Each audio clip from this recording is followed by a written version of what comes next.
কাঁচা আম ফুরিয়ে যাওয়ার আগে এইভাবে রসুন দিয়ে কাঁচা আমের আচারটা বাড়িতে এখনই বানিয়ে নিন। আসসালামু আলাইকুম এভরিওয়ান, আশা করি সবাই ভালো আছেন।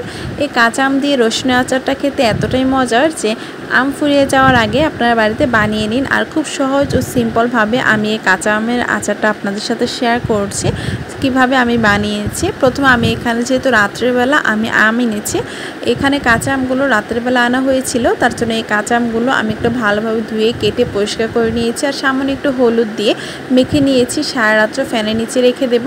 আসলে এই কাঁচা আমগুলো দিয়ে কিন্তু আমি রোদের মধ্যে দিয়ে বানানোর কোনো ইচ্ছে ছিল না, রোদে শুকিয়ে, কিন্তু এরপরও যেহেতু রোদে আমার শুকাতে হবে, যেহেতু রাত্রেবেলা আনা হয়েছিল, তো সকাল পর্যন্ত আমি ফ্যানের নিচে দিয়ে রেখেছিলাম। এরপর সকালবেলা ঘুম থেকে উঠে আমি আচারের ডিশটা নিয়ে গিয়ে ছাদের উপর দিয়েছি রোদের মধ্যে, যে ভাবলাম যে যেহেতু আমি রাত্রেবেলা ফ্যানের নিচে শুকিয়েছি, তাহলে আজকে একটু রোদ্রে দিয়ে আচারটা বানাবো। আমি প্রায় বিকাল পর্যন্ত রোদ্রে রেখেছিলাম। এখন বাজে বিকাল 3:30। আসলে সকাল থেকে কিন্তু আমি আচার বানানোর টাইম পাইনি, তো 3:30 বাজে। এখন যেহেতু আমি আচার বানানোর সুযোগ পেয়েছি, তার জন্য এখন আমি আচারটা বানিয়ে নেব। আর ততক্ষণ আমার আমটা কিন্তু অনেকটাই শুকিয়ে গেছে রোদের মধ্যে। আমি তেঁতুল নিয়েছি আর তেঁতুলের কাতটা বের করে নেব। আর যেহেতু আচারের মধ্যে তেঁতুলের কাত অবশ্যই লাগবে, তো এখানে কিন্তু আচার বানানোর জন্য সব কিছু আমি রেডি করে নিয়েছি যা যা আমার প্রয়োজন। এখানে আমি তেঁতুলের কাত নিয়েছি আর এখানে রসুন নিয়েছি কয়েকটি, 4 থেকে 5টি বড় রসুন আমি এখানে ছোট কেটে নিয়েছি। আর এদিকে কিন্তু নিয়েছি সরিষা বাটা, এখানে কালো সাদা সরিষা একসাথে মিক্স করা ছিল। 5 ফোড়ন নিয়েছি আর 5 ফোড়নটা কিন্তু হাফ করে গুঁড়ো করে নিয়েছি। সিরকা নিয়েছি বিট লবণ আর নিয়েছি শুকনো মরিচের গুঁড়া। আর শুকনো মরিচের যে গুঁড়াটা আমি করেছি এটা কিন্তু একেবারে শুকনোভাবে তাওয়ায় একটু ভালোভাবে ভেজে এরপর আমি আদা বাটা করে নিয়েছি, পাটায় পিষিয়ে নিয়েছি। আর এদিকে নিয়েছি একটি তেজপাতা আর আস্ত 4টি শুকনো মরিচ।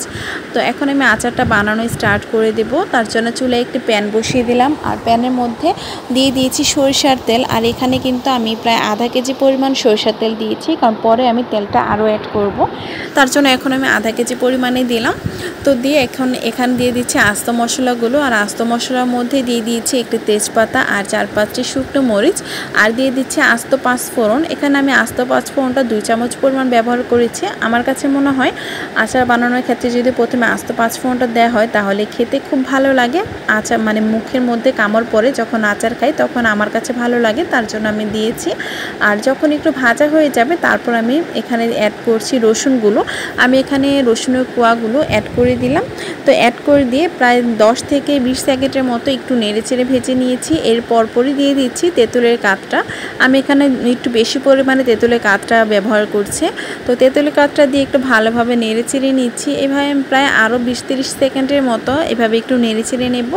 যখন ভালোভাবে ফুটে আসবে তখন আমি এর মধ্যে চিনি অ্যাড করছি।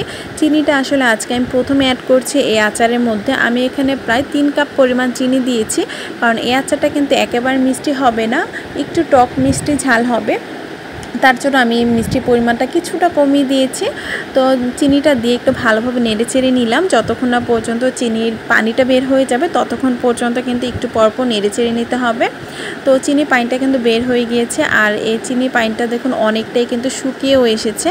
আর উপর দিয়ে যে বুদবুদ করে ফেনা উঠছে, এর মানে কিন্তু চিনি পানিটা একেবারে শুকিয়ে গেছে। আর এখন দিয়ে দেব আমি আমগুলো। আমি যে আমটা প্রায় 6-7 ঘন্টার মতো রোদ্রের মধ্যে দিয়ে রেখেছিলাম, তাতে কিন্তু আমটা অনেকটাই শুকিয়েছে। আর এই আমটা এখন দিয়ে ভালোভাবে নেড়েচেড়ে মিশিয়ে নিচ্ছি এই মশলার সাথে। আর আমটা আমি এখন দিয়েছি, যদি আমের উপরে যদি আমি চিনিটা দিতাম তাহলে কিন্তু এই আমটা একেবারে গলে যেত, কারণ চিনির যে পানিটা বের হতো সেই পানিতে কিন্তু আমটা সেদ্ধ হয়ে একেবারে গলে যেত। তার জন্য আমি আজকে চিনিটা প্রথমে ব্যবহার করছি। আসলে এটা আমাদের নিজেদের উপর, আমরা যেভাবে রান্না করি আচার। তো আমি তো সচরাচর বিভিন্নভাবে আচার তৈরি করি, আর আমার রেসিপি তো আমার চ্যানেলে এই আচারের বিভিন্ন রেসিপি দেওয়া রয়েছে। তো আমি একটু নেড়েচেড়ে এর মধ্যে দিয়ে দিচ্ছি সিরকা। আমি এখানে 1 কাপ পরিমাণ সাদা সিরকা দিয়ে দিলাম আর দিয়ে দিচ্ছি 2 চামচ পরিমাণ সরিষা বাটা। এখানে আমি সাদা ও কালো সরিষা দুটো সরিষা কিন্তু মিক্স করে বেটে এরপর দিচ্ছি। আর এখানে আমি 2 চামচ পরিমাণ সরিষা বাটা অ্যাড করেছি। আর যদি শুধু কালো সরিষা দিয়ে আমি আচারটা বানাতাম তাহলে কিন্তু আচারটা খেতে একটু তিতা তিতা লাগতো। তো আমি সরিষা বাটাটা দিয়ে আর ভিনেগারটা ভালোভাবে মিশিয়ে নিচ্ছি আচারের সাথে। এরপর একটু ভালোভাবে নেড়ে চেড়ে এখন আমি দিয়ে দেব মশলা। আমি এখানে প্রথমে 5 ফোড়নের গুঁড়ো অ্যাড করে দিচ্ছি, আর এখানে কিন্তু 3 থেকে 4 চামচ পরিমাণ 5 ফোড়নের গুঁড়া রয়েছে, কিন্তু আমি বড় চামচের মধ্যে দিয়ে দিচ্ছি। আর রয়েছে 3 থেকে 4 চামচ পরিমাণ শুকনো মরিচের গুঁড়া। আর এই শুকনো মরিচটা কিন্তু অনেক ঝাল, তো আমি ঝাল বুঝে অ্যাড করে দিচ্ছি। আর দিয়ে দিচ্ছি 1 চামচ ভর্তি করে বিট লবণ। আর বিট লবণটা না দিলে কিন্তু আচারের মধ্যে টেস্টটাই ভালো আসবে না, বিট লবণটা মাস্ট দিতে হবে। তো ভালোভাবে নেড়ে চেড়ে মিশিয়ে নেব। আর এভাবে আমি প্রায় 4 থেকে 5 মিনিটের মতো এভাবে মিডিয়াম আঁচে একটু রান্না করে নেব। আর মশলাটা আমি আচারের মধ্যে একটু ধাপে ধাপে ব্যবহার করব, তাই আমি প্রথমে যতটুকু দরকার এতটুকু মশলাই ব্যবহার করছি। বেশি মশলা যদি একসাথে আচারের মধ্যে ব্যবহার করা হয় তাহলে কিন্তু আচারের তলায় একেবারে লেগে যেতে পারে, তা মশলা পুড়েও যেতে পারে। তো এখন প্রায় 4-5 মিনিট পর আবার দিয়ে দিচ্ছি 3 থেকে 4 চামচ পরিমাণ 5 ফোড়নের গুঁড়া, দিয়ে দিচ্ছি 3 থেকে 4 চামচ পরিমাণ ভাজা মরিচের গুঁড়া, দিয়ে দিচ্ছি আরও কিছুটা বিট লবণ। আমি আসলে টেস্টটা দেখে এরপরে কিন্তু বিট লবণটা আবারও অ্যাড করেছি যতটুকু প্রয়োজন। তো ভালোভাবে মিশিয়ে আমি প্রায় আরও 2 থেকে 3 মিনিটের মতো রান্নাটা করে নেব, তাহলে কিন্তু আমার এই আচারটা একেবারে রেডি হয়ে যাবে। আর ততক্ষণ পর্যন্ত আমি আচারটা রেডি করব যতক্ষণ না পর্যন্ত আচারের উপরে তেলটা খুব ভালোভাবে ভেসে উঠছে। আর খেয়াল করেছেন যে আমি কিন্তু এখন পর্যন্ত আমি লবণটা দিইনি, তাই আমি লবণটা একেবারে আচারের শেষ পর্যায়ে ব্যবহার করেছি। প্রথমে যদি লবণটা দিতাম তাহলে কিন্তু আমটা একেবারে গলে যেত। এখানে আমি আচারের আমটাও তুলে দেখাচ্ছি যে আমগুলো কিন্তু গলে যায়নি, একেবারে পারফেক্ট রয়েছে। তো একটু নেড়ে চেড়ে নিয়েছি, আর আচারের উপর কিন্তু তেলটা একেবারে ভেসে উঠেছে। আর এই পর্যায়ে কিন্তু আমার আচার বানানো একেবারে রেডি হয়ে গেছে। আমি আর মাত্র 1 মিনিটের মতো রেখে এরপর চুলার আঁচটা একেবারে বন্ধ করে দেব। আর এই আচারটা বানাতে আমার 15 মিনিটের মতো টাইম লাগেনি, 15 মিনিটেরও খুব কম সময় লেগেছে এই আচারটা বানাতে। আর আচারের কালারটাও কিন্তু অনেক বেশি সুন্দর এসেছে, আর খেতে অনেক বেশি মজার হয়েছিল। ঠিক আমি যেমন চেয়েছিলাম টক ঝাল মিষ্টি আচার, আমি ঠিক সেভাবে কিন্তু এই আচারটা আজকে বানিয়েছি। আর এই আচারটা কিন্তু আপনারা বছরের পর বছর সংরক্ষণ করে খেতে পারবেন, এতটাই মজা। আর খুব সহজ ও সিম্পলভাবে কিন্তু আজকে আমি আপনাদের সাথে এই আচার বানানোর রেসিপিটা শেয়ার করেছি।